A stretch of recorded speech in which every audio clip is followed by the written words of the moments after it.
নমস্কাৰ বন্ধুসকল, আজি মই এটা নতুন ভিডিঅ' লৈ আহিছোঁ য'ত নেকি আপোনালোকে কেনেকৈ মোৰ অনলাইন বজাৰত অনলাইন অৰ্ডাৰ কৰিব পাৰিব তাকে আজি দেখুৱাব ওলাইছোঁ। প্ৰথমে মোৰ অনলাইন বজাৰৰ নাম আৰু লিংকটো এবাৰ জনাই লওঁ।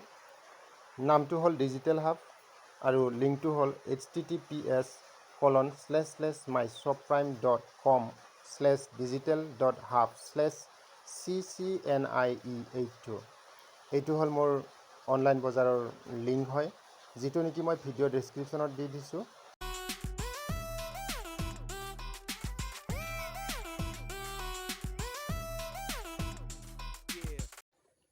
এতিয়া আপোনালোকক অনলাইন বজাৰখনৰ ডেছবৰ্ডটো এবাৰ দেখুৱাব ওলাইছোঁ। ক'ত কি অপশ্যন আছে এবাৰ চাওঁ আহক।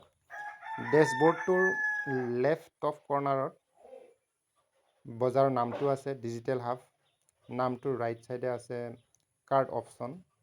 ইয়াৰে তলত আছে কিছু শ্লাইড লেফ্ট ছাইডে স্ক্ৰল হৈ আছে, যিবোৰত ক্লিক কৰিও আপোনালোকে আইটেমছবোৰ চাব পাৰিব। ইয়াৰে তলত আছে অৰ্থাৎ একদম মিডল অপশ্যনত ষ্ট'ৰ বাই এক্সপাৰ্টছ। ইয়াত আছে women best sellers, premium brands, premium kurti brands. আৰু লেফ্ট ছাইডে স্ক্ৰল কৰিলে আপোনালোকে লেফ্ট ছাইডে স্ক্ৰল কৰিব লাগিব। এনেকৈ লেফ্ট ছাইডে স্ক্ৰল কৰিব। লেফ্ট ছাইডে স্ক্ৰল কৰিলে পাব C all option. C all অপশ্যনত ক্লিক কৰি দিয়ক। এই চি অল অপশ্যনত ক্লিক কৰিলে আপোনালোকে পাবা অল ষ্ট'ৰ্ছ। চাওক এতিয়া অল ষ্ট'ৰত বিভিন্ন আইটেমছবোৰ আছে। অল ষ্ট'ৰ মানে বুজি পাইছে, ষ্ট'ৰত যিমানবোৰ বস্তু আছে গোটেইবোৰ বস্তু ইয়াতে পাব। আপোনালোকে স্ক্ৰল কৰি থাকিব তলৰ ফালে, বিভিন্ন ধৰণৰ আইটেমছবোৰ পাব। ইয়াত ক্লিক কৰিলে বেলেগ বেলেগ বস্তুবোৰ চাব পাৰিব।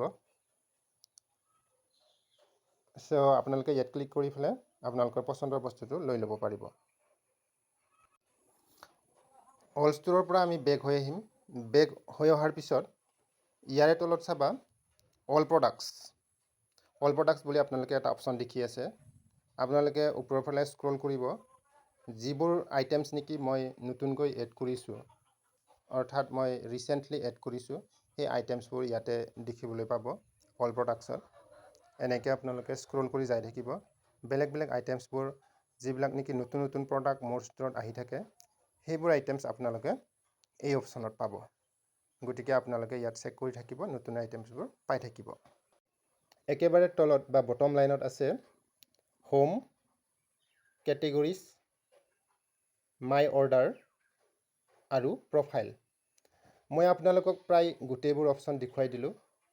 এতিয়া আমি আজিৰ মোষ্ট ইম্পৰ্টেণ্ট টপিকটোলৈ আগবাঢ়োঁ।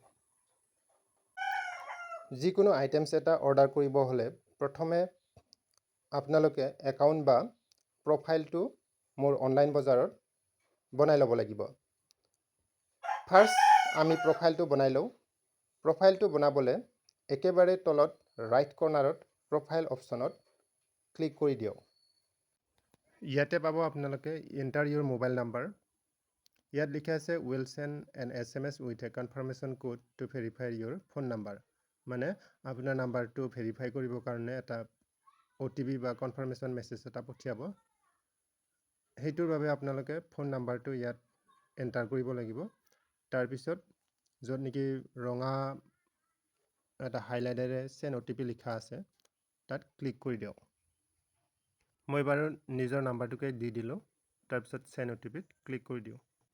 OTP মানে যিসকলে নাজানে তেওঁলোকৰ বাবে মই ক'ব ওলাইছোঁ। OTP মানে হ'ল ওৱান টাইম পাছৱৰ্ড, যিটো নেকি কিছু সময়ৰ কাৰণে ব্যৱহাৰ কৰা হয়। কিছুমান OTP 30 ছেকেণ্ডৰ কাৰণে হয়, কিছুমান OTP 1 মিনিটৰ কাৰণে, কিছুমান 2 মিনিটৰ কাৰণে, আৰু কিছুমান 5 মিনিট, আৰু ঠিক তেনেকৈ কিছুমান 10 মিনিটৰ কাৰণেও OTPটো ব্যৱহাৰ কৰে। গতিকে OTP মানে আপোনালোকে বুজি পালে, ওৱান টাইম পাছৱৰ্ড। এতিয়া আমাৰ OTP আহি গ'ল। আপোনালোকৰ মেছেজ বক্সত চাই ল'ব, নাইটোবা আপোনাৰ পপ আপ মেছেজটো অলৰেডি দেখুৱাই থাকিব, তাৰ পৰাও আপোনালোকে OTPটো লৈ ল'ব পাৰিব। OTPটো অহাৰ পিছতে আপোনালোকৰ নেক্সট অপশ্যন আহিব ভেৰিফিকেশ্যন কোড বুলি। এই ভেৰিফিকেশ্যন কোডত তলৰ অপশ্যনত এণ্টাৰ OTP বুলি আছে। এণ্টাৰ OTPত আপোনালোকৰ OTP নাম্বাৰটো বহুৱাই দিব। তাৰপিছত ভেৰিফাই OTPত ক্লিক কৰি দিব। আমাৰ OTP ভেৰিফাই হৈ গ'ল। এতিয়া আমি নেক্সট অপশ্যনত যাম, মেনেজ এড্ৰেছ। আপোনালোকে মেনেজ এড্ৰেছত ক্লিক কৰি দিয়ক। মেনেজ এড্ৰেছত ক্লিক কৰি দিয়াৰ লগে লগে নেক্সটখন শ্লাইড আহিব। আপোনালোকে দেখিব add new address. Add new এড্ৰেছত আপোনালোকে ক্লিক কৰি দিয়ক। এড নিউ এড্ৰেছত ক্লিক কৰাৰ লগে লগে প্ৰথমতে পাব ফুল নাম, য'ত নেকি আপোনাৰ নিজৰ নামটো লিখিব। তাৰপিছত আছে ফোন নাম্বাৰ, ফোন নাম্বাৰটো দি দিব। ইমেইল এড্ৰেছটো দি দিব। আমাৰ স্মাৰ্টফোনবিলাকত থাকে, যিবিলাকৰ নাই সেইটো বনাই ল'ব। তাৰপিছত নেক্সট আছে flat house office building address, এইটো আপোনালোকৰ এড্ৰেছটো দি দিব। ষ্ট্ৰীট অব্লিক এৰিয়া, ষ্ট্ৰীট বা ৰাস্তাৰ নামটো, নহ'লে আপোনালোকে এৰিয়া যিটো নেকি লোকেলিটি আপোনাৰ জাগাৰ নাম সেইটোকে দি দিব। তাৰপিছত দিব পিনক'ডটো। নেক্সট দিব চিটি নাইটোবা ডিষ্ট্ৰিক্টৰ নামটো। নেক্সট আছে ষ্টেটৰ নামটো জানে। লেণ্ডমাৰ্কটো দিব অপশ্যনেল, আপোনাৰ লগত মন্দিৰ কিবা আছে যদি দি দিব। তাৰপিছত ছেভ এড্ৰেছত ক্লিক কৰি দিব। ৱেল ফ্ৰেণ্ডছ, এতিয়া আপোনাৰ এড্ৰেছটো ছেভ হৈ গ'ল। ছেভ এড্ৰেছ তলত চাওক, নিজৰ নাম আৰু এড্ৰেছটো পাবা।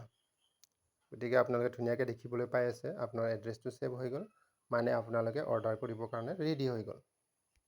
এতিয়া আমি ইয়াৰ পৰা হোম বা মেইন ডেছবৰ্ডটোলৈ ওলাই যাওঁ। তাৰপিছত আমি এটা প্ৰডাক্ট চইচ কৰি লওঁ। ইয়াৰ পৰা তলত স্ক্ৰল কৰি আছোঁ, লেটেষ্ট প্ৰডাক্টবোৰ। এই প্ৰডাক্টটো চইচ কৰি ল'লোঁ। এইটো আমি বাই কৰিম। বাই কৰিব কেনেকৈ লাগে চাওক। প্ৰথমতে আমি ইয়াৰ চাইজটো ছিলেক্ট কৰি ল'ম। মই এক্সেল ল'লোঁ। এক্সেল লোৱাৰ পিছত এড টু কাৰ্ট মাৰিলোঁ। এড টু কাৰ্ট দিয়াৰ লগে লগে প্ৰডাক্টটো কাৰ্টত এড হৈ গ'ল। তাৰপিছত আমি প্ৰডাক্টটো কাৰ্টত চাইছোঁ, অলৰেডি আগৰ পৰা এটা প্ৰডাক্ট আছিলে। সেই প্ৰডাক্টটো মই আগতে এড কৰি থৈছিলোঁ। এনেকৈ আপোনালোকে যদি ভাল লাগে প্ৰডাক্টবোৰ এড কৰি ৰাখিব পাৰিব পিছত বাই কৰিবৰ কাৰণে। এইটো বাৰু মোক নালাগে, নেক্সট প্ৰডাক্টটো 199ৰ, এইটো ৰিমুভ কৰি দিলোঁ। তাৰপিছত আমি এই প্ৰডাক্টটো কিনিব লাগে। এতিয়া কিনিবৰ কাৰণে চেক আউটত আমি ক্লিক কৰি দিম। চেক আউট ক্লিক কৰাৰ লগে লগে আমি নেক্সট এটা অপশ্যন পাম। ইয়াত আছে এড্ৰেছ বুলি। এড্ৰেছত আপোনাৰ এড্ৰেছটো ছিলেক্ট হৈ আছে। তাৰপিছত বস্তুটোৰ দাম কিমান আছিল সেইটো আপোনালোকক দেখুৱাই আছে। তাৰ তলত আছে ফ্ৰী শ্বিপিং বুলি দেখুৱাই আছে, কোনো ডেলিভাৰী চাৰ্জ নাই। নেক্সট তাৰ একেবাৰে তলত আছে নেক্সট বুলি এটা অপশ্যন, দামটো দেখুৱাই দিছে। আপোনালোকে নেক্সটত ক্লিক কৰি দিয়ক। নেক্সট ক্লিক কৰাৰ লগে লগে আপোনালোকে পে'মেণ্ট অপশ্যন পাব। পে'মেণ্ট অপশ্যনত চাওক, পে'টিএম, গুগল পে' কাৰ্ড আছে, তাৰপিছত নেট বেংকিং আছে, তাৰপিছতে কেছ অন ডেলিভাৰী আছে। যদি আপোনালোকে আগতীয়াকৈ পে'মেণ্টটো কৰিব বিচাৰিছে গুগল পে' নাইটোবা কাৰ্ড অপশ্যনত, নাইটোবা নেট বেংকিঙত গৈ পেলাই আগতীয়াকৈ পইচাটো পে'মেণ্ট কৰিব পাৰিব। যদি আপুনি সেইটো চইচ নকৰে, কেছ অন ডেলিভাৰী ছিলেক্ট কৰক। কেছ অন ডেলিভাৰী ছিলেক্ট কৰি পে' অপশ্যনত ক্লিক কৰি দিয়ক। চ' পে'মেণ্ট অপশ্যনত ক্লিক কৰাৰ লগে লগে আপোনাৰ অৰ্ডাৰ ছাকচেছফুল হৈ যাব। চ' আপোনালোকে নিশ্চয় বুজি পালে কেনেকৈ অৰ্ডাৰ কৰিব লাগে। অৰ্ডাৰটো ছাকচেছফুল হোৱাৰ পিছত আপুনি যদি ভাবিছে মোৰ অৰ্ডাৰটো এবাৰ চাওঁ, তেতিয়াহ'লে একেবাৰে তলৰ অপশ্যনত য'ত নেকি মাই অৰ্ডাৰ বুলি দিয়া আছে, তাত ক্লিক কৰি পেলাই আপোনালোকে নিজৰ অৰ্ডাৰটো চাই ল'ব পাৰিব। মাই অৰ্ডাৰত ক্লিক কৰাৰ লগে লগে আপোনালোকৰ প্ৰডাক্টটো নেক্সট এখন শ্লাইডত দেখিবলৈ পাব, য'ত নেকি আপোনাৰ প্ৰডাক্টটো ডিছপ্লে হৈ থাকিব। ইয়াত আপোনালোকে দেখিবলৈ পাব সম্পূৰ্ণ ডিটেইলছ, যেনে ধৰক অৰ্ডাৰটো প্লেচ হৈছেনে নাই, একচেপ্ট হৈছেনে নাই, পেক হৈছেনে নাই, শ্বিপ হৈছেনে নাই, ডেলিভাৰ্ড হৈছেনে নাই, এই গোটেই বস্তুখিনি আপোনালোকে এইটো পেজতেই পাব। চ' ভিউ অৰ্ডাৰ ডিটেইলছত গৈ পেলাইও আপোনালোকে ভালকৈ হিষ্ট্ৰীটো জানিবলৈ পাৰিব।